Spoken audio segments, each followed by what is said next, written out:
बलांगीर रे त्रिमुखी लड़ई बीजेडी रु कलिकेश नारायण सिंहदेव बीजेपी रु गोपालजी पाणिग्राही और कांग्रेस रु समरेंद्र मिश्र निर्वाचन युद्ध को ओह्लाई। समरेंद्र बलांगीर विधायक नरसिंह मिश्र पुओ गत निर्वाचन रे लोकसभा लड़ी परास्त होते समरेंद्र एथर बलांगीर विधानसभा समरेंद्र नुआ चेहरा बीजेडी रु प्रार्थी होती कलिकेश सिंहदेव से पूर्व सैतला विधायक और बलांगीर सांसद होते भी बलांगीर विधानसभा रे नुआ एबे बीजेपी रु प्रार्थी होती गोपालजी पाणिग्राही से भी बलांगीर विधानसभा रे नुआ चेहरा। विभिन्न प्रसंग को नहीं हेउछि त्रिमुखी लड़ई कांग्रेस प्रार्थी समरेंद्र मिश्र प्रचार करिवे बलांगीर विधायक तथा कांग्रेस हेवी वेट नरसिंह मिश्र कलिकेश बापा अरंग उदय सिंहदेव भी प्रचार करुछंती। विभिन्न प्रसंग नहीं गोपालजी भी प्रचार चलाई।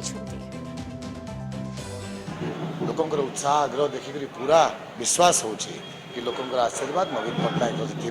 आम मान प्रति थी और दुईटा सांसद विधायक आम जीत जीव बलांगीर माँ आशीर्वाद माँ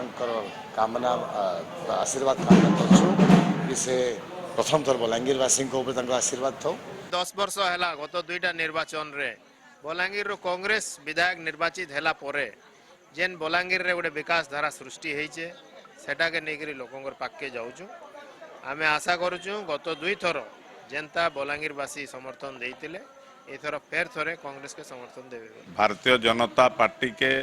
यशस्वी प्रधानमंत्री नरेंद्र मोदी को लोक ग्रहण करुछन तार संगे मुई प्रार्थी होइछे मते लोक जेहेतु विगत दिन रे मुई भी अनेक काम करिछे माटीर लगी लोकंकर संगे जड़ित होकर मुई सब बेले अच्छे लोक ग्रहण करुछन।